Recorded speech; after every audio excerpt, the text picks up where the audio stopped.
اعوذ باللہ من الشیطان الرجیم بسم اللہ الرحمن الرحیم ان اولیاؤہ الا المتقون صدق اللہ العلی العظیم وصدق رسولہ النبی الامین المختار الکریم الرؤوف الرحیم۔ انتہائی احترام و عقیدت کے ساتھ حضور سید المرسلین خاتم الانبیاء شفیع المذنبین رحمت للعالمین راحت العاشقین خاتم المعصومین صلی اللہ تعالی علیہ وآلہ واصحابہ وبارک وسلم کی بارگاہ میں اپنی غلامی کا ثبوت دیں، اور جس طریقے سے میں پڑھا ہوں میرے ساتھ مل کر با ادب آواز بلند حضور دل کے ساتھ نذران محبت پیش کریں۔ الصلاۃ والسلام علیک یا رسول اللہ، الصلاۃ والسلام علیک یا حبیب اللہ، الصلاۃ والسلام علیک یا نبی اللہ، وعلی آلک واصحابک یا نور اللہ، صلی اللہ تعالی علیہ وسلم۔ صدق صادق کا تصدق صادق الاسلام کر، صدق صادق کا تصدق صادق الاسلام کر، بے غضب راضی ہو کاظم اور رضا کے واسطے۔ دوستان محترم، ائمہ اہل بیت میں سے ایک بڑے امام سیدنا امام جعفر الصادق رضی اللہ تعالی عنہ کے عرس کی تاریخ کل گزری ہیں۔ امام جعفر صادق رضی اللہ تعالی عنہ کی سیرت اور شان کے حوالے سے چند باتیں آج کے جمعۃ المبارکہ میں آپ کی خدمت میں عرض کرنا چاہتا ہوں۔ امام جعفر صادق رضی اللہ تعالی عنہ کے علم کی شان یہ ہے کہ امام ابن سعد رضی اللہ تعالی عنہ فرماتے ہیں کان کثیر الحدیث، کہ امام جعفر صادق رضی اللہ تعالی عنہ بہت بڑے محدث تھے۔ احادیث آپ کی محفل میں لوگ سننے کے لیے جوق در جوق تشریف لاتے تھے۔ امام ابن حبان رضی اللہ تعالیٰ عنہ لکھتے ہیں کان من سادات اہل البیت فقہا و علما و فضلا، فرماتے ہیں علم فقہ میں، فضل و کرامت میں امام جعفر صادق اہل بیت کے ایک بہت بڑے امام ہیں۔ یعنی یہ جو امام ابن حبان ہیں، ابن سعد ہیں، یہ نقد و جرح کرنے والے وہ ائمہ ہیں کہ جو کتابوں میں لوگوں کے احوال پر ڈسکس کرتے ہیں، اور ان کی باتیں ایک میزان اور ترازو کی حیثیت رکھتی ہیں۔ وہ یہ کہتے ہیں کہ امام جعفر صادق رضی اللہ تعالی عنہ کی شان اتنی بڑی ہے، بلکہ ہمارے امام اعظم ابو حنیفہ رضی اللہ تعالی عنہ فرماتے ہیں ما رأیت افقہ من جعفر ابن محمد، کہ میں نے امام جعفر صادق سے بڑا کسی کو فقیہ نہیں دیکھا۔ یعنی جو امام اعظم فقہ کے مدون ہیں، اور ان کے شاگردوں میں پھر امام شافعی، امام محمد، امام ابو یوسف، اور پھر شاگردوں کے شاگردوں میں امام احمد ابن حنبل، اور بڑے بڑے ائمہ پیدا ہوئے جنہیں فقہ کے اصول بنانے کی اللہ نے توفیق دی، اور ان اصولوں کے تحت آج دنیا قرآن و سنت کو سمجھ رہی ہے، وہ امام جنہوں نے فقہ کے اصول بنائے وہ یہ کہتے ہیں کہ میں نے سب سے بڑا فقیہ دیکھا ہے تو امام جعفر صادق کو دیکھا ہے۔ امام جعفر صادق رضی اللہ تعالی عنہ آپ کے علمی عظمت و شان کے حوالے سے خود امام اعظم ابو حنیفہ رضی اللہ تعالیٰ عنہ فرماتے ہیں لولا السنتان لہلک النعمان۔ آپ نے سن رکھا ہوگا کہ امام اعظم رضی اللہ تعالیٰ عنہ نے تقریباً 4000 اساتذہ سے علم حاصل کیا ہے۔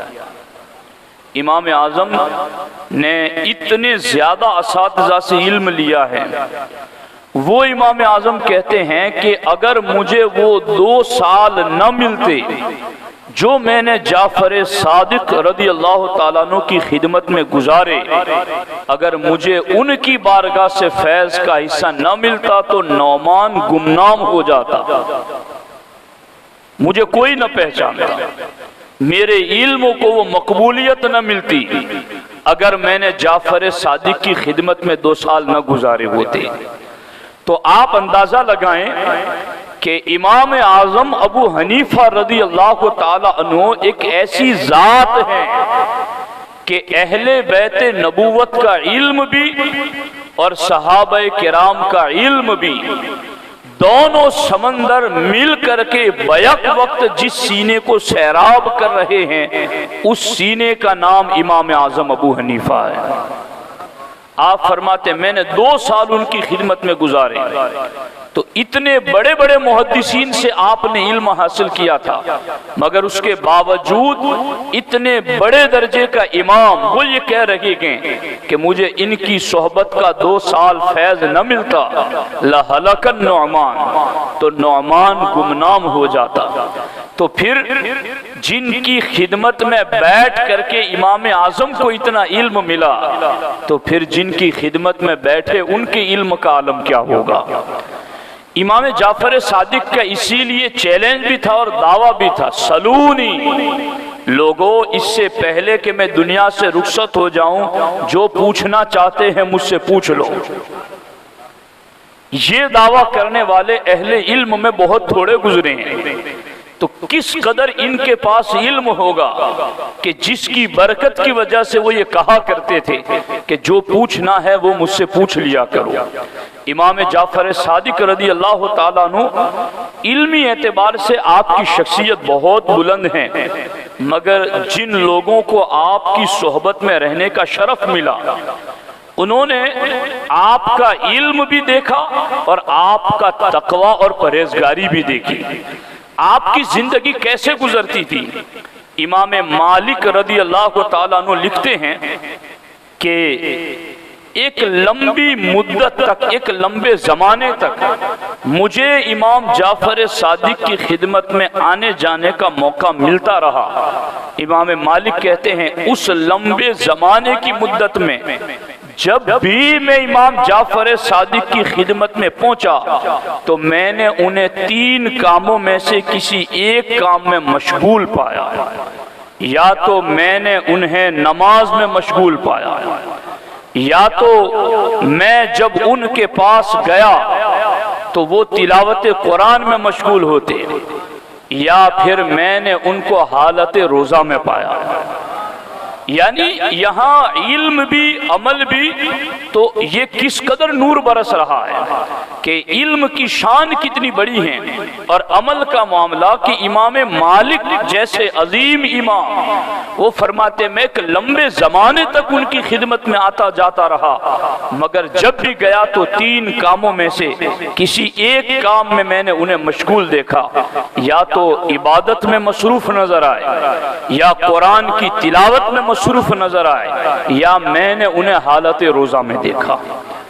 تو اب امام جعفر صادق رضی اللہ تعالیٰ عنہ کی ایک خصوصیت یہ بھی ہے کہ آپ مستجاب الدعوات تھے، آپ کی سنگتوں میں رہنے والوں نے لکھا ہے کہ اتنی کثرت سے آپ کی ذات سے کرامات کا ظہور ہوتا تھا کہ آپ اللہ کی بارگاہ میں جو دعا کرتے جلد قبول ہو جاتی۔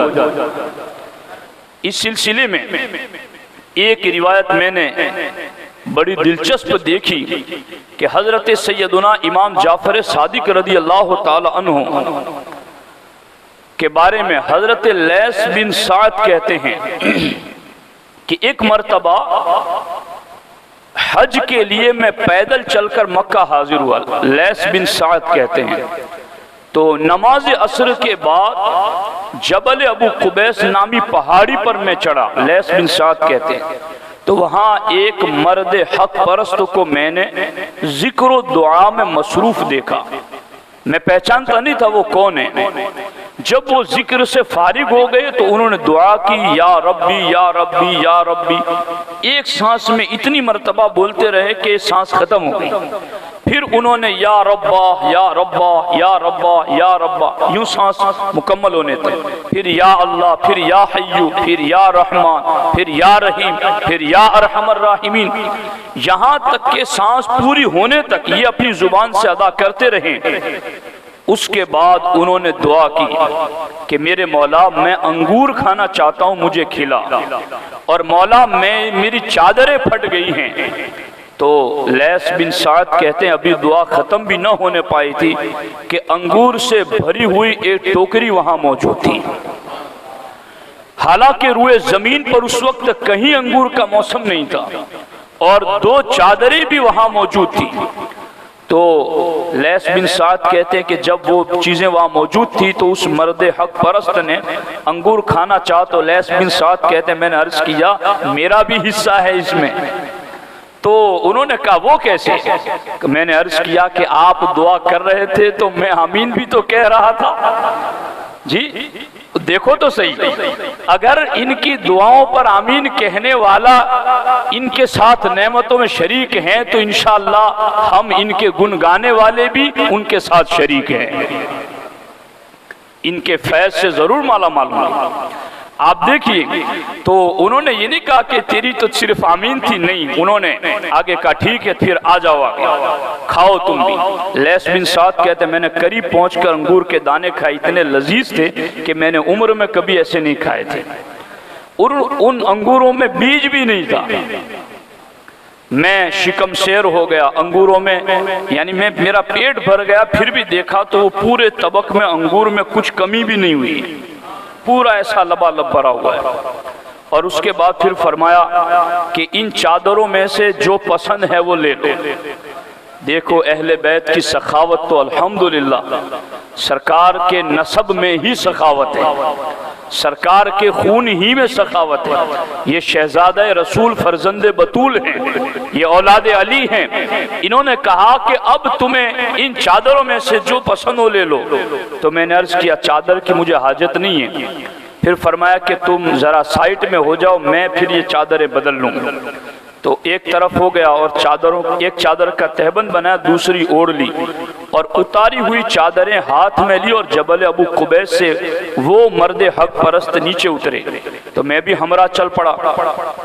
تو سعی کی جگہ پر پہنچے تو ایک شخص ان کے قریب آیا اور التجا کی، اے فرزند رسول صلی اللہ علیہ وسلم، مجھے جنت کے جوڑوں میں سے کوئی جوڑا عطا کر دیجیے۔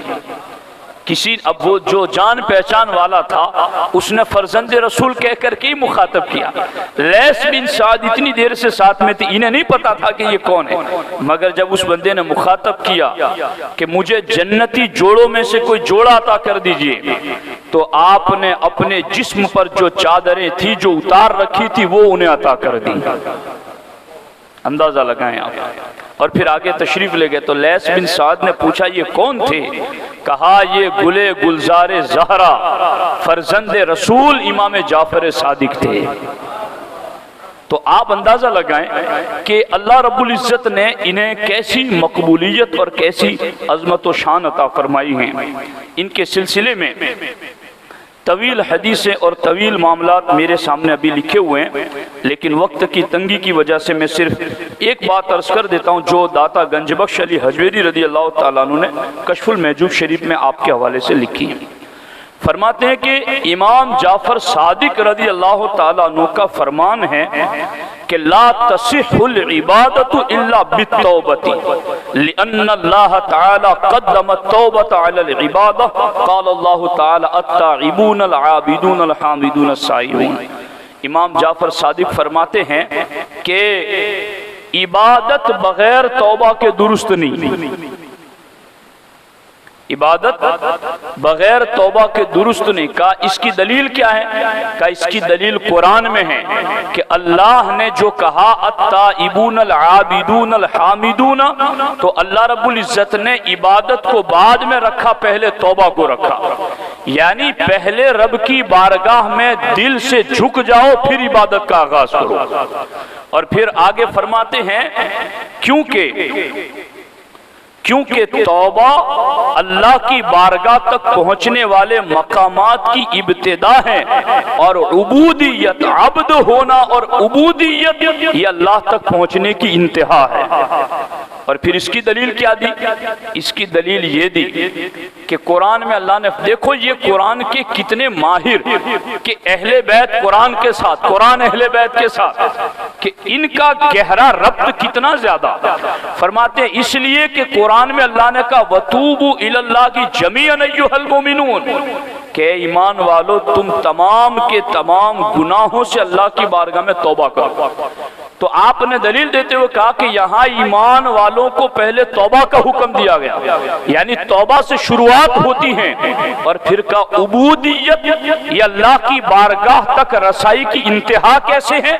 کہ قرآن میں نہیں دیکھا اللہ نے اپنے حبیب کو معراج کرائی تو کہا فَأَوْحَا إِلَىٰ عَبْدِهِ مَا أَوْحَا، کہ اللہ نے اپنے عبد کو وحی کی جو وحی کی۔ تو محبوب کے مقام کی انتہا کا اشارہ دینا ہوا تو رب نے وہاں عبودیت کا لفظ ذکر فرمایا۔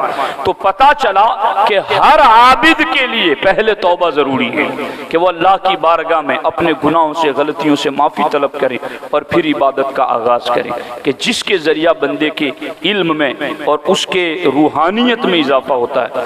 اب چونکہ حضرت مولا مرتضیٰ رضی اللہ تعالیٰ عنہ کا یوم ولادت بھی گزرا، اور بالخصوص ہمارے سلسلے اشرفیہ کے عظیم بزرگ حضرت سرکار محدث اعظم ہند علیہ الرحمہ اور حضرت شیخ المشائخ مختار اشرف علیہ الرحمہ اور حضرت اعلیٰ حضرت علی حسین اشرفی میاں رحمۃ اللہ علیہ کا دن بھی آ رہا ہے، تو میری خواہش یہ کہ اب ان تینوں بزرگوں پر، بلکہ انشاءاللہ الرحمن میں کوشش کروں گا کہ سلسلہ اشرفیہ کی علمی اور روحانی خدمات پر ایک تفصیلی گفتگو سنی اجتماع میں کروں۔ آئیں گے انشاءاللہ آپ لوگ انشاءاللہ الرحمن۔ سلسلہ اشرفیہ کی 700 سالہ علمی اور روحانی خدمات ہیں، اور سرکار مخدوم پاک کے ذریعہ جو چشتی فیضان ہندوستان کی سرزمین میں پھیلا، اس کی ایک لمبی تاریخ ہے جس کو جاننا ضروری ہے۔ اور ان بزرگوں کی سیرت جاننے پڑھنے کا مقصد ہمارا ایک تو رضا الہی ہے کہ یہ اللہ کے ہیں، تو جو ان کے قریب ہوگا وہ اللہ کی رحمتوں کے قریب ہوگا، اور دوسرا مقصد یہ بھی ہوتا ہے کہ ان کی سیرت اور زندگی پڑھ کر کے اپنی زندگی کو درست کیا جائے کہ انہوں نے کیسے زندگی گزاری، ہم بھی ان کے نقش قدم پر چلے، ان کی پیروی کریں، ان کی اطاعت کریں، ان کے سلسلے میں مرید ہیں تو پھر ان کی تعلیمات پر عمل کریں۔ تو یہ سارا بنیادی مقصد ہوتا ہے۔ انشاءاللہ اس پر تفصیلی گفتگو میں رویوار کو سنی اجتماع میں کروں گا۔ آپ سے درخواست ہے کہ آپ اس اجتماع میں ضرور پہنچیں، اور اسی مسجد میں ہوتا ہے، حاضری دیں۔ اللہ تبارک و تعالی ہم سب کو عمل کی توفیق عطا فرمائے۔ ائمہ اہل بیت کے خصوصی فیضان سے اللہ مجھے آپ کو سب کو مالا مال فرمائے۔ السلام علیکم ورحمۃ اللہ وبرکاتہ۔